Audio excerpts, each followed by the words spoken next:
दोस्तों बहुत बहुत स्वागत है आप सभी का एक बार फिर से। जी हाँ दोस्तों, आज पूरे दिन की कई महत्वपूर्ण और बड़ी खबरें निकलकर सामने आ रही हैं। जानेंगे सभी खबरों को विस्तार से। तो दोस्तों, खबरों में आगे बढ़ने से पहले वीडियो को एक प्यार भरा लाइक जरूर कर दें और ताजा खबरों को जानने के लिए चैनल को सब्सक्राइब भी जरूर कर लें। तो देखते हैं पहली बड़ी खबर क्या निकल कर आ रही है।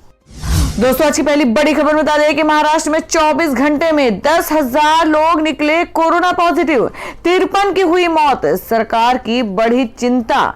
जी आपको बता दें कि महाराष्ट्र में कोरोना महामारी एक बार फिर चरम पर है। पिछले 24 घंटे में कोरोना वायरस के 10,216 नए मामले दर्ज किए गए हैं। ताजा कोरोना के केस मिलाकर महाराष्ट्र के कुल सक्रिय मामलों का आंकड़ा 88,838 पहुंच गया है। बता दें, महाराष्ट्र में हर दिन कोरोना मामलों में वृद्धि हो रही है, जिसने अधिकारियों को राज्य में कोविड-19 सुरक्षा प्रोटोकॉल का उल्लंघन करने वालों के साथ सख्ती से पेश आने के लिए मजबूर कर दिया है। और दोस्तों, मैं अगली बड़ी खबर बता दें कि पीएम मोदी को मिला एक और बड़ा सम्मान, वैश्विक ऊर्जा और पर्यावरण लीडरशिप पुरस्कार से नवाजा गया। जी हम बात कर रहे हैं कि प्रधानमंत्री नरेंद्र मोदी को शुक्रवार को Cambridge Energy Research Associates Week CERAWeek के वैश्विक ऊर्जा और पर्यावरण नेतृत्व पुरस्कार से नवाजा गया। वीडियो कॉन्फ्रेंस के माध्यम से आयोजित एक कार्यक्रम में प्रधानमंत्री ने यह सम्मान स्वीकार किया और इसे देश की जनता को समर्पित किया। इस अवसर पर अपने संक्षिप्त संबोधन में उन्होंने कहा, मैं बहुत विनम्रता के साथ सेरावीक वैश्विक ऊर्जा और पर्यावरण नेतृत्व पुरस्कार को स्वीकार करता हूं। मैं इस पुरस्कार को अपने महान देश की जनता को समर्पित करता हूं। मैं यह पुरस्कार अपनी भूमि की महान परंपरा को समर्पित करता हूं, जिसने पर्यावरण को हमेशा राह दिखाई है। सेरावीक वैश्विक ऊर्जा और पर्यावरण लीडरशिप पुरस्कार की शुरुआत 2016 में हुई थी। वैश्विक ऊर्जा और पर्यावरण के क्षेत्र में प्रतिबद्ध नेतृत्व के लिए यह पुरस्कार प्रदान किया जाता है। और दोस्तों, मैं अगली खबर में बता दें कि गुलाम नबी आजाद बोले, अगले 2 महीने में कांग्रेस को जिताना प्राथमिकता, पार्टी जहां बुलाएगी वहां जाएंगे। जी हम बात कर रहे हैं कि G23 की अगुवाई कर रहे कांग्रेस के सीनियर नेता गुलाम नबी आजाद ने कहा है कि अगले 2 महीने में कांग्रेस को जिताना उनकी और उनके सहयोगियों की प्राथमिकता है। उन्होंने कहा कि पार्टी या पार्टी के उम्मीदवार जहां भी बुलाएंगे वे और उनके सहयोगी वहां जाएंगे। गौरतलब है कि 5 राज्यों में मार्च अप्रैल में विधानसभा चुनाव होने हैं। और बता दें कि पार्टी में प्रचार में बुलाने के 2 तरीके होते हैं। पहला ये कि पार्टी स्टार कैंपेनर के तौर प्रचार के लिए बुलाती है, इसके लिए पार्टी स्टार कैंपेनर्स की लिस्ट जारी करती है। दूसरा तरीका यह है कि उम्मीदवार भी प्रचार के लिए पार्टी के नेताओं को बुलाते हैं। गुलाम नबी आजाद का यह बयान अहम हो जाता है क्योंकि G23 के नेता कांग्रेस से नाराज चल रहे हैं। गांधी परिवार के करीबी सूत्रों का आरोप है कि गुलाम नबी आजाद इस बात से नाराज हैं कि उन्हें राज्यसभा के कार्यकाल की समाप्ति के बाद पार्टी ने फिर से राज्यसभा नहीं भेजा। वहीं सूत्रों का आरोप है कि राज्यसभा में विपक्ष के उपनेता आनंद शर्मा उम्मीद लगाए बैठे थे कि आजाद के बाद नेता विपक्ष उन्हें बनाया जाएगा, मगर पार्टी ने ऐसा ना करके मल्लिकार्जुन खड़गे को यह जिम्मेदारी सौंप दी और यही बात आनंद शर्मा को नागवार गुजरी। और वहीं कांग्रेस सूत्रों का आरोप है कि कपिल सिब्बल इस बात से नाराज हैं कि उन्हें संगठन में कोई बड़ी जिम्मेदारी नहीं दी गई और मनीष तिवारी को उम्मीद थी कि पूर्व केंद्रीय मंत्री के नाते लोकसभा में नेता की जिम्मेदारी पार्टी उन्हें देगी, मगर ऐसा नहीं हुआ। पार्टी ने उस वक्त भी ये जिम्मेदारी मनीष तिवारी को ना देकर पश्चिम बंगाल से वरिष्ठ सांसद अधीर रंजन चौधरी को दे दी थी। सूत्रों के मुताबिक मनीष तिवारी के तेवर तब से ही तल्ख हैं। और दोस्तों, मैं अगली खबर बता दें कि पंजाब विधानसभा से निलंबित हुए अकाली दल के सभी विधायक 8 मार्च को कांग्रेस के खिलाफ करेंगे प्रदर्शन। जी हम बात कर रहे हैं कि पंजाब विधानसभा के अध्यक्ष ने शुक्रवार को शिरोमणि अकाली दल के सभी विधायकों को सदन से निलंबित कर दिया। दरअसल अकाली दल के विधायक मुख्यमंत्री कैप्टन अमरिंदर सिंह के संबोधन में बार बार रुकावटें पैदा कर रहे थे। तभी सदन के अंदर मार्शल ने आकर सभी अकाली दल के विधायकों को सदन से बाहर कर दिया। बता दें कि अमरिंदर सिंह राज्यपाल के अभिभाषण के जवाब में संबोधित कर रहे थे। 8 मार्च को अकाली दल का पूरे पंजाब में विरोध प्रदर्शन करेगी। और आपको बता दें कि पंजाब विधानसभा का बजट सत्र शुरू हो चुका है और 8 मार्च को सरकार बजट पेश करेगी। वहीं दूसरी तरफ शिरोमणि अकाली दल 8 मार्च को पंजाब के सभी विधानसभा क्षेत्रों में कांग्रेस की सरकार के खिलाफ विरोध प्रदर्शन करेगी। तो दोस्तों खबरों में आगे बढ़ने से पहले जान लेते हैं आज के माइंड क्विज के सवाल को। आज का सवाल है, आपको बताना है कि सिकंदराबाद शहर किस राज्य में स्थित है। इसका जवाब आपको वीडियो के नीचे कमेंट बॉक्स में देना है और सही जवाब देने वालों को रैंडमली सिलेक्ट किया जाएगा और वो जीत सकते हैं एक बम्पर पुरस्कार। तो बढ़ते अगली खबर की ओर। और दोस्तों अगली बड़ी खबर निकल कर आई जो कि बढ़ती हुई महंगाई को लेकर है, जिसमें आपको बता दें कि पेट्रोल डीजल की कीमतों से मचा हाहाकार। निर्मला सीतारमण बोली, धर्म संकट में सरकार। जी हम बात करें कि देश में पेट्रोल और डीजल की बढ़ी कीमतों को लेकर हाहाकार मचा हुआ है। विपक्षी पार्टियां इसके लिए सीधे तौर पर केंद्र सरकार की नाकामी को जिम्मेदार ठहरा रही हैं। वहीं अब जनता के भी सब्र का बांध टूटता नजर आ रहा है। ईंधन की कीमतों को लेकर जारी विरोध के बीच शुक्रवार को केंद्रीय वित्त मंत्री निर्मला सीतारमण ने बड़ा बयान दिया है। उन्होंने कहा कि वह देश के उपभोक्ताओं की परेशानी समझती हैं, लेकिन सरकार के सामने भी धर्म संकट जैसे हालात हैं। वित्त मंत्री के मुताबिक ऐसे कई संकेत मिल रहे हैं जो अर्थव्यवस्था में सुधार की बात को सही ठहरा रहे हैं। पहला यह कि अब वाहन ईंधन की कीमतें बाजार भाव यानी तेल कंपनियां तय करती हैं। सरकार के सामने दूसरी समस्या यह है कि कोरोना वायरस महामारी के चलते राजस्व में आए घाटे की वजह से टैक्स में कटौती करना केंद्र के लिए मुश्किल काम है। बता दें कि पेट्रोल डीजल की कीमतों का करीब 50% केंद्र और राज्य सरकारों का टैक्स होता है। कई शहरों में पेट्रोल 100 के पार भी है। गौरतलब है कि भारत के कुछ शहरों में पहली बार पेट्रोल का भाव 100 रुपए प्रति लीटर से अधिक हो चुका है। अगर अंतर्राष्ट्रीय बाजारों में कच्चे तेल की कीमतों की हालिया रुझान को देखें तो तेल और भी महंगा हो सकता है। ईंधन के आसमान छूती कीमतों को लेकर विपक्ष लगातार सरकार पर हमला कर रहा है। हाल ही में कांग्रेस नेता अभिषेक मनु सिंघवी ने अपने एक बयान में कहा था कि सरकार को पेट्रोल और डीजल पर अतिरिक्त करों को तुरंत हटाना चाहिए। इससे कीमतों को नीचे लाने में मदद मिलेगी। मोदी सरकार लोगों के लिए सबसे महंगी सरकार रही है, जिसने लोगों पर भारी कर लगाया है। और दोस्तों अगली बड़ी खबर निकल कर आ रही है कि उद्योगपति मुकेश अंबानी के घर के सामने मिले स्कॉर्पियो मालिक की मौत के मामले में नया मोड़। मुंह में ठुसे मिले 5 रुमाल। जी आपको बता दें कि पिछले हफ्ते उद्योगपति मुकेश अंबानी के मुंबई स्थित घर एंटीलिया के बाहर एक स्कॉर्पियो खड़ी मिली थी। जब पुलिस ने जांच की तो उसके अंदर विस्फोटक बरामद हुआ। और इस बीच शुक्रवार को खबर आई कि स्कॉर्पियो के मालिक मनसुख हिरेन की संदिग्ध हालत में मौत हो गई। साथ ही मुंबई से सटे ठाणे की एक झील से उनकी लाश बरामद की गई। शुरुआत में यह मामला सुसाइड का माना जा रहा था, लेकिन अब इसमें नया मोड़ आया है क्योंकि मृतक के मुंह के अंदर से 5 रुमाल बरामद हुए हैं।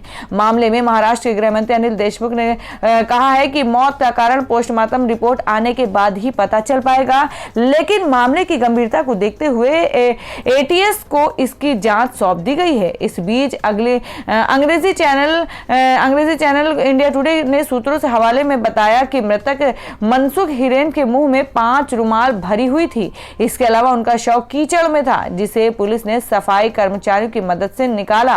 और इस खुलासे के बाद आत्महत्या वाले दावे पर सवाल खड़े हो गए हैं। हिरेन के परिजनों ने बताया कि उनकी पुणे में ऑटोमोबाइल की दुकान है। वो गुरुवार को ही घर से गायब हो गए थे। शुक्रवार को जब वो थाने रिपोर्ट लिखवाने पहुंचे तभी उनकी मौत की खबर आ गई। परिजनों के मुताबिक उनकी लास्ट लोकेशन पालघर में थी, जबकि शव थाने की खाड़ी में मिले। उन्होंने घटना के तुरंत बाद ही आत्महत्या वाली थ्योरी पर सवाल उठाए थे। उनका कहना था कि हिरेन अच्छी तरह से तैरना जानते थे, इस वजह से वो पानी में जाकर आत्महत्या क्यों करेंगे। ये मामला महाराष्ट्र विधानसभा में भी उठा, जिस पर गृह मंत्री अनिल देशमुख ने कहा कि हिरेन स्कॉर्पियो के मालिक नहीं थे, वो सैम पीटर न्यूटन के नाम थी और हालांकि उस पर कब्जा हिरेन का ही था। अभी तक पुलिस को उनके शव पर किसी तरह के निशान नहीं मिले हैं, लेकिन मौत की वजह पोस्टमार्टम रिपोर्ट आने के बाद ही सामने आ पाएगी। इस पर नेता प्रतिपक्ष देवेंद्र फडणवीस ने कहा कि शव के दोनों हाथ बंधे थे। कोई शख्स कैसे हाथ बांधकर आत्महत्या कर सकता है। इस मामले की जांच एनआईए से करवानी जानी चाहिए। तो दोस्तों खबरों में आगे बढ़ने से पहले एक बार फिर से आपको याद दिला दें कि अगर आपने अभी तक हमारी वीडियो को लाइक नहीं किया तो जल्दी से वीडियो को लाइक कर दें, क्योंकि आपका एक लाइक हमारे लिए बहुत ही महत्वपूर्ण होता है। और अगर आप हमारे चैनल पर नए हैं तो चैनल को जरूर सब्सक्राइब कर लें और बेल के बटन को भी जरूर हिट कर दें। और हमारी पूरी न्यूज को जानने के लिए वीडियो को लास्ट तक जरूर देखें। बढ़ते अगली खबर की ओर। और दोस्तों अगली खबर में आपको बता दें कि अनुराग कश्यप और तापसी पन्नू के समर्थन में उतरी शिवसेना, कहा सरकार के खिलाफ बोलने की चुका रहे कीमत।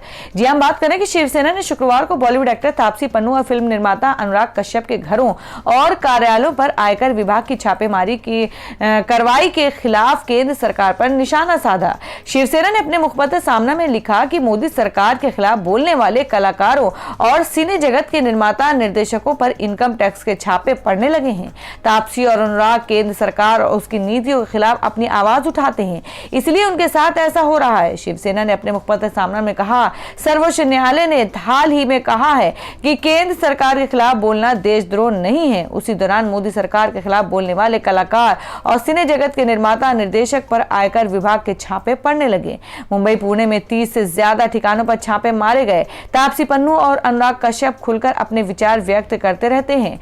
सवाल इसलिए पैदा होता है कि हिंदी सिने जगत का व्यवहार और काम धाम स्वच्छ और पारदर्शी है। अपवाद केवल तापसी और अनुराग कश्यप का है। सामने में आगे लिखा गया है कि फिल्म जगत के कई कलाकारों ने किसानों का समर्थन तो नहीं किया, बल्कि दुनिया भर से लोग किसानों का समर्थन कर रहे थे। उनके बारे में कहा कि ये हमारे देश में दखल अंदाजी है। वहीं तापसी पन्नू और अनुराग कश्यप ने किसान आंदोलन के पक्ष में अपनी बात कही और उन्हें इसकी कीमत भी चुकानी पड़ रही। 2011 में किए गए एक लेन देन के संदर्भ में ये छापे पड़े हैं। शिवसेना ने आगे लिखा कि कुछ लोगों की रीढ़ की हड्डी मजबूत होती है और समय आने पर वे बता भी देते हैं, और वे पर्दे पर जिस तरह की संघर्ष में भूमिका अदा करते हैं वैसा ही असल जीवन में भी जीने का प्रयास करते हैं। आपको बता दें कि पिंक, थप्पड़ और बदला जैसी फिल्मों में तापसी का जोरदार अभिनय जिन्होंने देखा होगा वे ऐसा नहीं पूछेंगे कि तापसी इतनी मुखर क्यों है। अनुराग कश्यप के बारे में भी यही कहना पड़ेगा। उनके विचारों से सहमति भले ना हो, लेकिन उन्हें उनका विचार व्यक्त करने का पूरा अधिकार है।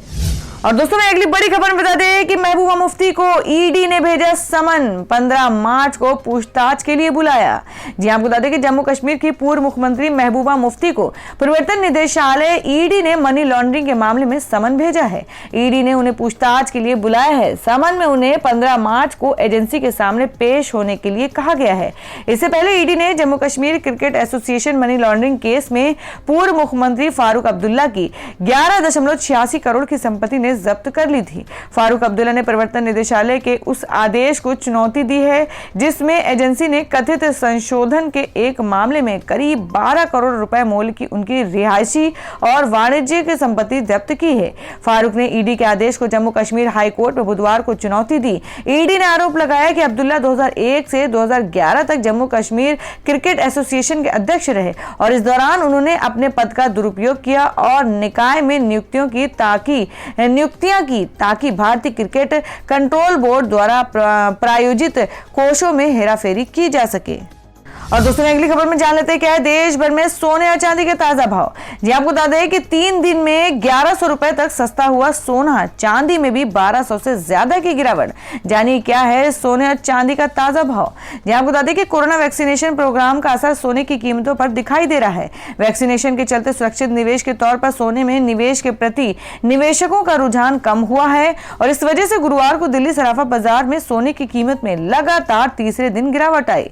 गुरुवार को सोना 270 रुपए प्रति 10 ग्राम सस्ता होकर 44,372 रुपए प्रति 10 ग्राम पर आ गया। सोने की राह पर चांदी भी रही और चांदी की कीमत में भी 1217 रुपए प्रति किलोग्राम की गिरावट आई और ये 67,000 के नीचे यानी कि 66,598 रुपए प्रति किलोग्राम पर आ गई। एक कारोबारी दिन पहले राजधानी दिल्ली में चांदी के भाव 67,815 रुपए प्रति किलोग्राम के भाव पर बंद हुए थे, जबकि सोने का भाव 44,589 रुपए प्रति 10 ग्राम पर बंद हुआ था। दिल्ली सराफा बाजार के विपरीत अंतर्राष्ट्रीय बाजार में सोने में हल्की मजबूती दिखी। और दोस्तों अगली खबर में जान लेते हैं देश भर में मौसम के ताजा हालात। जी हम बात करें कि मार्च में ही तप रही है दिल्ली, पारा पहुंचा 33 के पार, लेकिन 9 राज्यों में भारी बारिश का अलर्ट। जी हम बात करें कि मार्च महीने की शुरुआत में ही पारा चढ़ने लगा है। लोग हैरान भी हैं और परेशान भी। सभी सोच रहे हैं कि फागुन महीने में ये हाल है तो जेठ के दोपहर में आलम क्या होगा। दिल्ली में अभी तक लोग हाड़ कपाने वाली सर्दी और घने कोहरे से तंग थे, तो वही मार्च में ही बढ़ती गर्मी ने दिल्ली वासियों की चिंता बढ़ा दी है। आपको बता दें कि कल सफदरजंग में पारा 33.9 डिग्री तक चढ़ गया। ये सामान्य तापमान से 7 डिग्री ज्यादा है, जिसके बाद कल का दिन इस साल दिल्ली का सबसे गर्म दिन था। आपको बता दें, एमडी ने अपने ताजा अपडेट में कहा है कि मौसम का हाल अब यही रहने वाला है और दिल्ली एनसीआर समेत सभी जगह गर्मी अब बहुत पड़ेगी। दिल्ली में अगले हफ्ते पारा 34 डिग्री के आसपास ही रहेगा, तो वहीं नोएडा गाजियाबाद का पारा इससे भी ज्यादा रह सकता है। केवल दिल्ली ही नहीं, यूपी एमपी में भी गर्मी पड़ेगी, लेकिन बिहार दोनों राज्यों की अपेक्षा कुछ कम गर्म होगा। तो दोस्तों, ये थी अब तक की सभी बड़ी खबरों की अपडेट्स। टुडे ब्रेकिंग न्यूज और लेटेस्ट खबरों को देखने के लिए हमारे चैनल को सब्सक्राइब जरूर कर लें, वीडियो को लाइक और शेयर भी जरूर कर दें अपने दोस्तों और रिलेटिव्स के साथ। तो दोस्तों, फिर मिलेंगे काम की खबरों और सरकारी योजनाओं की एक और नई वीडियो के साथ। तब तक के लिए धन्यवाद दोस्तों।